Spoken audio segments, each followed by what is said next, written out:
Welcome back to Two Guys in the Outdoors. Tonight we're going to talk to Steve Richardson from Legend Saddle Gear about saddle hunting. Please leave a comment, subscribe, and rate this video. Okay, welcome back to Two Guys in the Outdoors, and we have a guest today, Mr. Steve Richardson from Legend Saddle Gear. So we're going to talk about saddles, how we get started in saddles, what it takes. Here again, it seems like every episode I'm saying I'm the newbie. So that's something I'm going to try to start this next season. So, Jason, Jason, we'll start with you, and that'll give Steve a chance to understand what we're doing. So what'd you do in the outdoors this past week? Well, this past week, still spending some time at the cabin, learning the property, put a couple trail cameras out, and starting to get a few pictures of some critters out there running around. So, and I'm off this week for spring break, so nice. I am planning on getting up there and getting out and doing some scouting for the upcoming spring gobbler. You gonna just live at the cabin this week? I wish I could, but I do have other obligations. I mean, I'm gonna spend some time there. He's got that nice man cave, and now he's got a cabin to go to. Yeah, this is Mr. Frontier once you get to know him. I got you. So, all right. We're going to do a couple episodes up there, Bob. I'm looking forward to it. I keep hearing about it. So, okay, Steve. So what'd you do? Tell everybody, our two viewers, tell them about yourself and what you did in the outdoors this past week. Well, I'm Steve Richardson, like you said. And as far as the outdoors this week, well, what I didn't do is what Jason did do. He's working on cameras and stuff, and I've got some cameras I need to go get out of the woods. So I've been meaning to do that, but we're trying to put together a saddle meetup. Yep. And so in doing that, I've been all over the place looking on public land, trying to find the right setting. So I basically spent this week, not only at work on my full-time job, but also just scouring wildlife management areas. And man, it is difficult to find the right spot. It's more difficult than I thought it would be because every time there's a parking lot, there's all weeds. You know what I mean? That just is not the right. I finally found a spot though. So that's what I was doing all week. Well, that's good. Just to feed off of that a little bit. And I did see that on Facebook. And it looks like you have it all nailed down and looking for some dates possibly. But that's I'll just tell everybody what that is. He's getting a bunch of saddle hunters together just to kind of get together and have like a little BS session and share session, just kind of like a deer camp sort of thing. So that's pretty neat. So tell us a little bit about yourself, Steve. What would you like to know about? So you're an owner of a business, and I said it earlier. Right. Legend, what is it? Legend Saddle Gear. Legend Saddle Gear, yeah. So what got you to start that? Why'd you start a saddle company? Well, I'll go back a little bit real quick on that. Okay. I've always been somebody that loved designing stuff. I just love doing that. My full-time job was a police officer. But before I did that, I was a carpenter for 20 years and I built houses, worked with a lot of heavy cranes, heavy equipment. But right off the bat, when I came out of high school, I went right into carpentry and I started making things like I loved hunting. I loved being up in the tree. I designed my first hunting item back then. I designed a tree stand that locked into the tree. And it was kind of neat. That's how I built it. And then we got busy and never ended up doing anything with it. When I started getting into saddle hunting, you know, it was one of those things, my mind goes crazy all the time. When I'm hunting, I've got to have this little system. Every detail of my system, I've got to have set up. And so just trying to get comfortable in a saddle, I'm thinking, what can I do to make it more comfortable? And so I started just designing. And there was a guy who made custom saddles. I drove that guy crazy with ideas. And finally it got to where it's like, you know what? I probably ought to just get a sewing machine, learn how to use the thing and do it myself. You know, so that's what I ended up doing. I ended up making one, and it came out so good. I thought that I'm like, man. So I ended up talking to a friend of mine that makes saddles, Jamie Klein with Overwatch Outdoors, and he kind of helped me tidy it up, and he tested it out for me, and we're just tickled to death with it. And I'm thinking, well, I might as well start producing the thing. You know, I've got to have something to come out of the law enforcement into someday. So I figured, you know what, let's give it a shot. And just, you know, I love the idea of American made everything, you know what I mean? I'm just very much an American made type of person. And so it just was right up my alleyway. It just allows me to be very creative too. So that's kind of how I got started in making. So let's back up a minute. So you designed a tree stand, and then you moved on to something else. So I'm assuming you were a tree stand hunter before. What made you switch to hunting with saddles? Well, I started out, you know, my first climbing stand was the old Baker stand. Okay. And I climbed up a tree with that thing. Went up a tree and I carried a little fold open stool on my back. No strap, no safety strap or nothing. And I would sit up there, and I almost died one time. Almost fell out of it. And I realized, I'm like, you know, that's probably not the smartest thing to do. And so, you know, I got into lock-ons and then switched from lock-ons to climbing stands.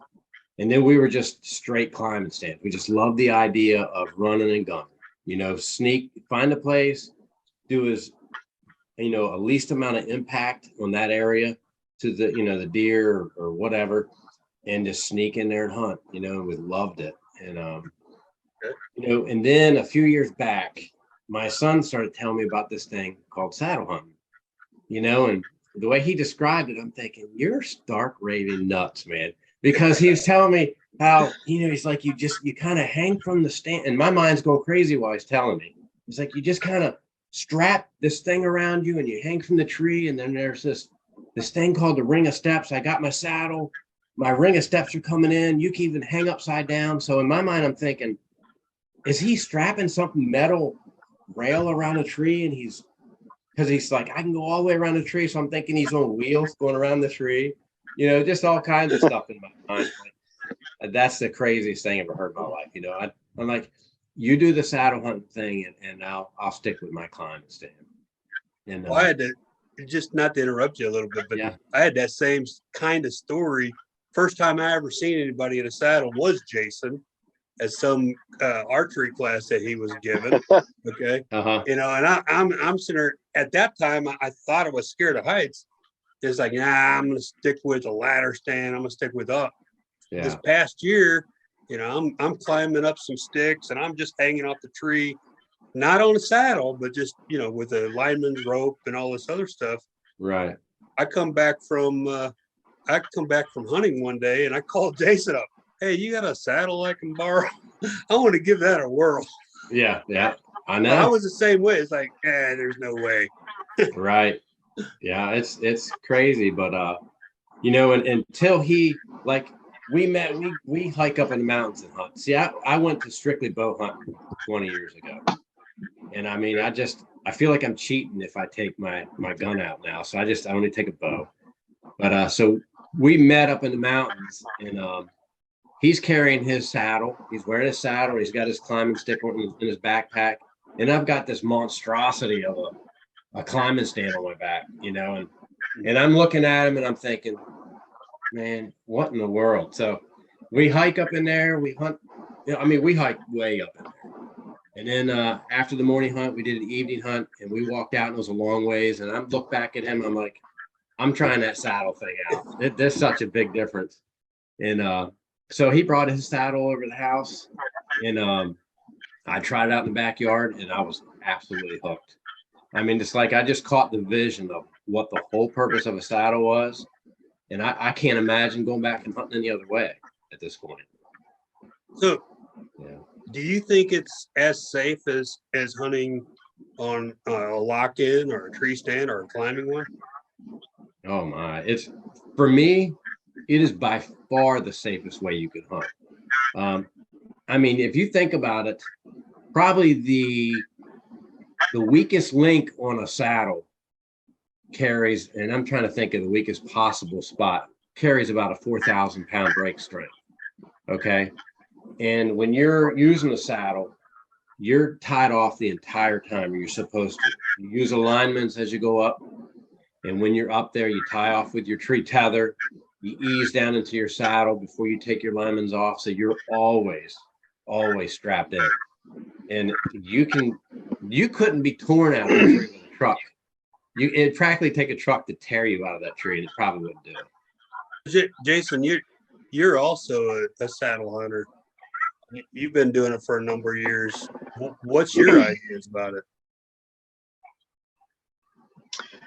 Well, just like Steve was saying, if you're using it correctly, you're climbing and you're attached to the tree from the time you leave the ground. And that's where a lot of tree stand hunters, that's where they make the mistake. They make the mistake of not being attached to the tree. You're using a ladder stand, you climb the ladder. If you're using a climbing stand, you just start climbing and you're not attached to the tree. And saddles tend to make you, I mean, you can still climb without being attached, but they tend to push you in that direction of being attached to the tree from the time you leave the ground, in which you should be at all times. Right. So yeah, I think they're very safe. And I enjoy hunting from a saddle. So I can't wait to get my eyes on one of Steve's here. So you guys kind of hit on it a little bit. What do you think the advantages are? I mean, you already mentioned the big one, the weight, and you don't have all this big equipment that you have to carry around. What's some other advantages? I think, Steve, you mentioned one earlier about getting around a tree. I mean, yeah, the thing is, one of the things I think about is when I used to go up in a climber, and I hunted for years out of a climbing stand. If the deer's behind you, you have to wait for that deer to come into one of your shooting lanes or somewhere you can shoot. And the one thing that I had to be careful of is if you lean on your rail too hard, you could kick the foot out from underneath you, or the top rail could go around. It's just not made for side weight. You know what I mean? A climber just is not. Whereas a saddle, I mean, you don't have to worry about that factor. You can work your way around the tree either way. You literally can shoot all the way around that tree. Now, some shots are a little harder than others, and that's where practice comes in. But the thing is, you can take so many more shots. And the other big thing that's a big difference. The big thing about a saddle is you're hunting behind the tree. So if you're like with a lock-on or a climber, when you go up that tree, you have your shooting lanes in front of you, or left and right, right? All your lanes are out here that you want to shoot. And the tree is behind you. With a saddle, you're behind the tree and your shooting lanes are out here on the other side. So when the deer comes in, you can move around that tree and hide behind the tree until you're ready to come out and make that shot. And that's a big advantage. What's your thoughts, Jason? What got me into saddle hunting was Bob, I'm an avid traditional archer, and you got to get close. My thing is the trees that I like to hunt out of that give the best concealment are trees that you can't use a climber in because there's too many limbs. A saddle, it doesn't matter what tree it is, as long as it's a living tree and it's not going to fall over with you, you can climb it and hunt it safely. Yep, exactly. You know, that's a big thing. That's a big one right there. Yep. Because you know, when you go in with a climber, you're limited. There's so many times I've spent, like if I went into an area and it's dark out, and it may be a new area I decided to go in and kind of blindly hunt. And I could stand there for a long time trying to find the right tree, and that right tree is not where I really want it to be. And it's just not the factor with a saddle. Well, the other thing I heard about, Absolutely. and this isn't the bash on climbers, but I heard you have to get very familiar with it because you got to kick that at a certain angle at the bottom. So when you get to the hunting area that you want to be in, because the tree will get narrow as it goes up. So you got to kind of take all that in consideration. And yeah, so you got to be a geometry major, I guess.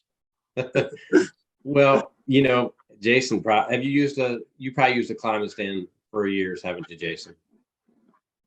Oh yeah, and still do. I mean, I still have some places I'll use a climber. Yeah. So you become you do become really good at, you look at the tree, you kind of see how fast it gets skinny, and you get good at, you know, figuring out how angled your stand needs to be for sure with a climber. But you know, that again, that's not a factor with a saddle. So what does it take? So I'm now I have a saddle now. But what do I need to get into saddle hunting? Do I just buy this saddle and I can just start climbing up a tree, or what all do I need? Yeah. No, well, let's walk through it real quick. Okay. Obviously, you need a saddle. Okay. And people can Google. You got yours there? I've got one over here. This is what I used last year. This is my saddle here. Of course, I've got my gear stuff. I have things that I attach to my saddle through just clipping it on. But this is my saddle. Okay. So you'll need a saddle, obviously. And your saddle will have lineman's loops on it. And I'll go over that too. It'll have leg straps and it'll have a waist strap. Okay. So you're going to be strapped into the saddle. Most people will wear the saddle into the tree, into their hunting place. Some people don't. A lot of people do. So when you get in there, you get that, you're going to need like a lineman's rope. And Jason mentioned that. But your lineman's rope is going to attach to one side of your saddle, and it kind of stays in one of your pouches over there. You just stay on your left side. So when you get to the tree, you're going to put your lineman's rope around the tree and attach it to your other side. Okay. So you're going to need a lineman's rope for that. That's a big thing. You do not want to climb a tree without this. This is a lifesaver. Now, I mentioned a tether. You're going to need a tether as well, a tree tether, and it pretty much is the same thing as a lineman rope. Okay. That tether is but instead of, you know, what it is when you get up to where you're going, it's going to go around the tree, and it's going to hang down, and it's going to attach to your saddle, the bridge of your saddle. So you're going to need your saddle, your lineman's rope, and then a tether. That's your basics for saddle hunting. And you know, a lot of people use different things when they climb the tree. Some people will use a climbing stick. Okay, this is a climbing stick. Most people know what those are because a lot of people that hunt out of lock-ons, they'll use a climbing stick. You know, and what I use a daisy chain for these. It just makes it quicker. You can use a climbing stick to get up a tree. You can still use the same old things that you used to use with a lock-on. You can have screw-in steps. You can have strap-on steps. You can have nails, spikes in the tree. You know, some people will prepare locations just as they would like with a lock-on, but just go in, climb up those things, and tie off. You know, so basically, the same thing as what you would with a lock-on. Pretty much. Minus the lock-on stand. Exactly. Yeah. So you can use all those things. Most people will use climbing sticks. Okay. The other thing a lot of And, people and are that going and to, that's what we want to recommend is a Yeah. climbing stick, because Yeah. we're not going to be damaging somebody's tree, whether we're hunting somebody's private property or whatever. And let's face it, they're the safest and probably the easiest to use. yeah, they are. And there's so many ones out there. I happen to, these are from Easterwoods Outdoors. This is a very pricey stick, but I mean, you get what you pay for. You really do. You buy good quality stuff. You're going to pay for it up front. It's all American made here. And I just love this thing. But I don't use these much anymore because I've gone to what's called one sticking, and I'm sure Jason's heard of this one too. I've heard of it. Yeah. I mean, it's the craze. And you know, when it first came out, they were using just one stick and they would climb up, tie off with their tether and hang, and they would reach down and try to get this thing. And it just looks so loud and obnoxious. I'm thinking, that's absurd. That is an absolute absurd way to climb a tree, you know. But then, you know, with the ingenuity with people, man, people are so smart. They come up with some stuff. They come up with what's called a one stick, you know. And I'll show you that. This is mine. This is the one that I custom built this one. But it's a one stick, you know, and it's got what's called a cam cleat here, so that, you know, when you're on your way up, okay, let's just say you attach it to the tree, you've got aiders here, which is, it's like almost like a rope ladder sort of thing. Yep. You know, you've got your aiders that drop down. So you climb up, you tie off with, you can do it with a tether, but a lot of people do it with a climbing rope. You tie off, ease down in your saddle, then you reach down below you and you just yank your rope and it pops out of that cam cleat and you just move it on up. So I'll usually go 3 to 4 up a tree because I like to be a mile in the tree personally. So Yeah, some the people first will time- use that. First time I seen that on a video, it's like, okay, I'm going to be 15 feet up in the air and there's not going to be anything underneath me. And I'm just going to be hanging from a tree, and I'll probably be calling Jason, hey, can you come and get me? Yeah. Yeah. But here I go. I said I was never going to Practice. I Yeah. said that I would never saddle hunt either. Yeah. I mean, and he's right. When I first practiced, the first time I did it, it was very awkward. You know, like even regular saddle, it just seemed awkward, but it seemed so awesome. I had to figure it out, you know, and you get all these ideas in your mind that you're going to, you know, this is the way I'm going to do my system. You start practicing, it all goes out the window, you know, and you totally build it something different, you know. But yeah, so go ahead. No, go ahead. You've got your, like we talked about, you can climb up a tree with climbing sticks, or, you know, whatever you're going to use. And like Jason said, it's best to use a climbing stick so you don't damage trees. Most public lands won't let you use spikes or screws and stuff like that anyway. So some people use a strap-on step. This is a platform that I use. If I use my sticks, I'll use this platform. And what this is, it's essentially about a 1 foot by 1 foot platform. So when you're saddle hunting, you're facing the tree, and this gives you something to put your feet on. So this part will fold up against the tree, but what's left is this platform here, and it gives you something to put your feet on if you need to stand up for a second. It also allows you can lean out on it. You can push off the side to push your way around the tree, and that again, like Jason said, practice is a big thing with this. You've got to learn, like if you're only using a platform, you got to learn to be able to use 1 foot on that platform and be able to knee up against the tree, fold yourself in certain ways just to make sure you're smoothly going around that tree. It takes practice, you know, and that kind of lends itself to, like, some people will use what's called ring of steps. And I mentioned that in the beginning when my son told me about it. And what that does is ring of steps it's like a tree step on a strap. And it's sort of like this. This is my gear hanger, but it's kind of like that. But they'll put it all the way around the tree. Some people will hunt just with that, and that allows them to push themselves around the tree.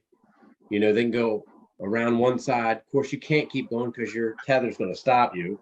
You know what I mean? So, but you can go all the way around one way or the other way.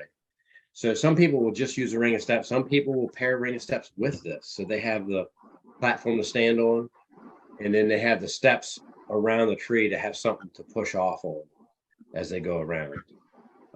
That's the basics of it. And, you know, the other thing would be a gear hanger. This is a Genesis 3D made gear hanger. That's the brand. It's my favorite one. I love this thing. Again, it just doesn't screw into the tree. It's just a strap that cinches off, but allows you to hang, like I'll hang my backpack on my right, a bow on my left, always, you know. But that's a big thing for me to have too when you're in a tree, so you can have your stuff up there. But that's the basic stuff that you would need. So now you're a bow hunter, I'm a bow hunter, Jason's a bow hunter. Is saddle hunting primarily for bow hunters, or could a rifle hunter use it? Or Rifle hunters do, but it seems like more bow hunters use it, I think, than rifle hunters. It just, I don't know. It just, for me, you know, it just was perfect for me because I don't know, it just blends well with bow hunting because it's that you got to get them close, like Jason said. You have to get them close to get a good shot with a bow. You know, rifle, you can be in a lock on and twist wherever you got to twist. You know, but a lot of people do hunt out of them with rifle. Yes. Jason, have you ever hunted out of a saddle with a rifle? I have not. The only hunting I've done out of my saddle is with archery. Yep. And the reason is it's. Go ahead, Jason. There was a delay. Sorry. No, I was just saying I've only hunted with archery because the saddle allows me to get into those areas where I can climb the trees that I want to climb, and you know, other types of tree stands just won't allow me to hunt that particular area. And so that's what really turned me on to, you know, saddle hunting, was just the versatility. And I can climb basically any tree. You know, it's very disappointing when you find that area, you find that sweet spot, or in your mind, you think it's that sweet spot. And then the only tree you can climb with a climber is 20 yards too far. You know what I mean? So, and when you're hunting with a self bow like me, you know, 20 yards is my max. You know, Right. My sweet spot is 12 to 15 yards. So that's really, really important to me, is being able to climb the tree I want to climb. So you use traditional equipment when you're using it. Steve, what do you use? I use a compound. It's a compound bow. Yeah. Okay. So now I'm thinking in my head, there's a lot of these compound shooters, okay, and they feel like they have to have that max 75-pound bow, and you know, and they're sky drawing it back. I've got this image in my head of on saddle hunting that you have to have that real, just a pure drawback versus that whole thing, right? Yeah. I mean, is drawing a bow back in a saddle any different than drawing a bow back in a lock? Let me ask it. What do you think, Jason?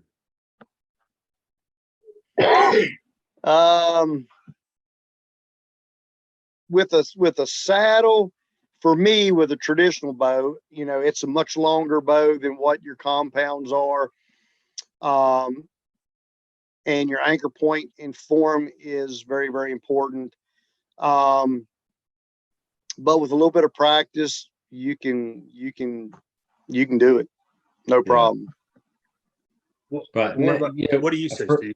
For me, man, drawing a bow in a saddle makes, and let me show you something else.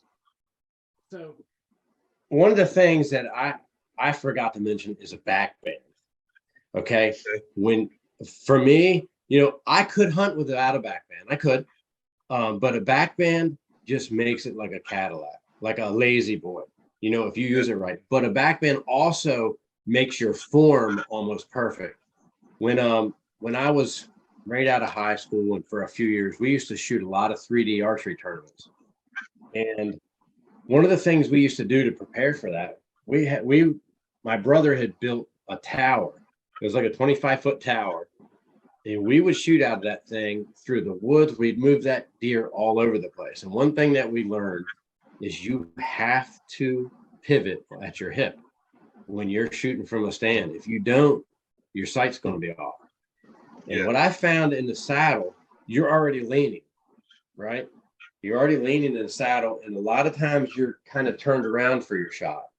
Well, with this back band one, it kind of holds me in that perfectly pivoted position. So I feel like, honestly, I'm more accurate shooting from a saddle by far than I am in a climbing stand. Because a climbing stand, obviously, you got to watch out for that bar. Yeah. Most of them have that bar around you. So you got to have to be conscious. You have to draw it and go down over that. Whereas with the saddle, if your draw is a proper draw was not up here anyway, right? Yeah. You know what I mean? It's kind of a drop down. So if you draw that bow properly and you've got, you're in that saddle and you've got, for me, that back band, it's got me just held perfectly. So for me, I'm far more accurate shooting it. Well, we're going to have to call it there, and I appreciate all this. This is a lot of good information. And Steve, both Steve and Jason, I'm going to probably be tweaking both your ears as I go through my learning. But Steve, why don't you go ahead and give where they can reach you at? You got any contacts on how they can reach you? And then let's go from there. We got 3.5 minutes is the reason why I'm going. Okay. Obviously, I've got all my gear at legendsaddlegear.com. We're on Facebook too at Legend Saddle Gear. If you have any questions whatsoever, just shoot me a message through Messenger on Facebook. Just look it over, and it's all American made stuff. It's all professionally made, and I'm a huge stickler with using only top quality stuff. It's just the way it is. If I can't do it that way, I'm not doing it. So nice. Thank you. Okay, Jason, you were trying to say something before that. That's where I was going to go. I was like, where can I go to get this equipment? I've never used one of the back straps, so that's got my interest up. Yeah. So, but yeah, you gave us that information. So, and you're going to find my back strap. Go ahead. What was that? I was like, all right, what's your company called again? It's legendsaddlegear.com. And that back band I'm telling you about, ours is very different from everybody else's. You just have to look at it and you'll kind of see what I'm talking about. And I'll put a link in the show, in the description. But yeah, so thanks on that. I've learned a lot. Hopefully others will learn something off of here. And I've learned from both of you, as I always do from Jason. But I appreciate what you've said. And man, I had something I was going to say, but I think I'm going to have to just forget it. Well, the big I'm thing going to is say it. People have to practice with a saddle. That's a good exit there. All right, go ahead, Jason. Yep. And I'm going to say this before we exit. Hey, it's American made and it's Virginia made. Exactly. That's can't go wrong. That's what I was going to say. This is a Virginia product. So well, yeah, it is. That's now, right. Actually, I got to say real quick, it's actually made in the mountains of New York. The saddle and stuff is, but it's all designed and prototyped here. Okay, well, it still counts. That's right. That's right. Still counts. That counts. That's right. All right, so let's go ahead and sign off. Everybody, get out in the outdoors and enjoy the great nature. Go ahead, Jason. Hey, like always, don't worry about all the details. Just get out there and go hunting, and the details will come as you get experience. Steve, how you want to sign this off? I mean, I had a great time with you guys, man. I'd like to hunt with you sometime, maybe. Special thanks goes out to Steve Richardson from Legend Saddle Gear. Please like us, leave us a comment, and subscribe.